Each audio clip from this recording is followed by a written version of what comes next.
parler d'abord de Madagascar. Peut-être qu'on pourrait commencer à aborder ce sujet, même si notre ami comorien n'est pas encore arrivé. Je suis sûr qu'il va nous rejoindre prochainement. Bon, mais, messieurs les ministres, ambassadeurs, chers amis, c'est un plaisir d'avoir cette réunion qu'on va essayer de ne pas trop faire durer parce que nous savons que nous avons d'autres responsabilités aussi.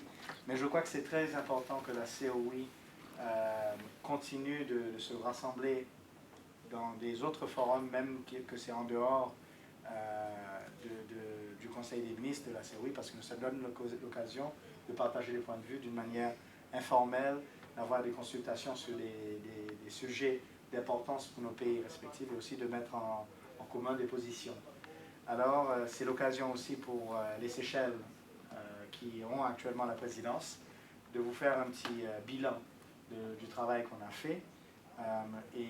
Justement, c'était à cet égard qu'on voulait parler un petit peu de Madagascar, pour qu'aussi les autres membres de la COI sachent un peu le travail qui a été fait et les étapes qui restent à suivre.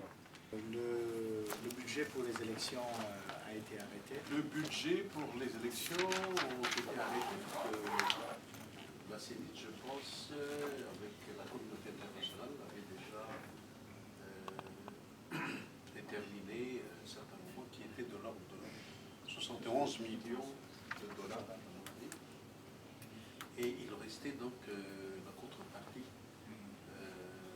de la part du gouvernement malgache.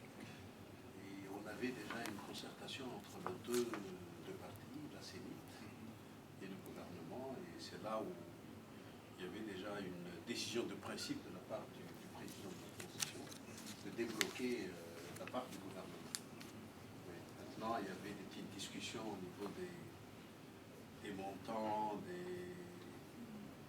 certaines spécificités, des détails. Et finalement, je pense que l'essentiel, c'est plutôt l'accord de principe du gouvernement d'honorer son engagement en ce qui concerne sa part. C'est ça le plus important.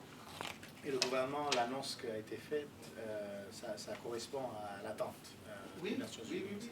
Oui. C'est exactement l'attente.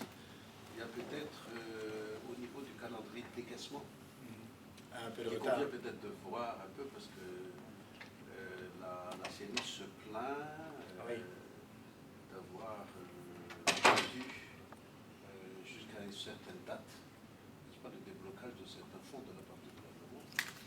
Mais je pense que la rencontre qu'il y avait entre la CENI et le gouvernement était nécessaire, simplement pour marquer l'engagement de part et d'autre. Oui, c'est bien. Donc sur ce point-là, à mon avis, c'est le plus important. Alors, maintenant, comment honorer le calendrier par rapport aux contraintes financières qu'on connaît du gouvernement malgache.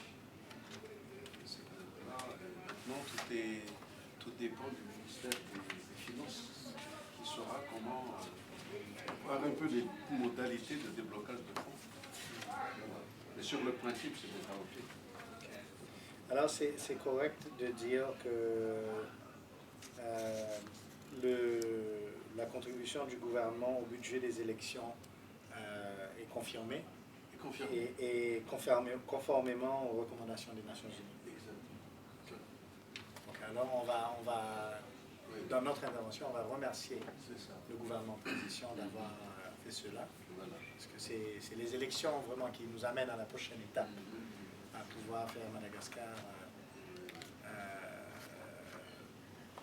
reprendre sa place vraiment de moteur et grenier pour l'océan Indien.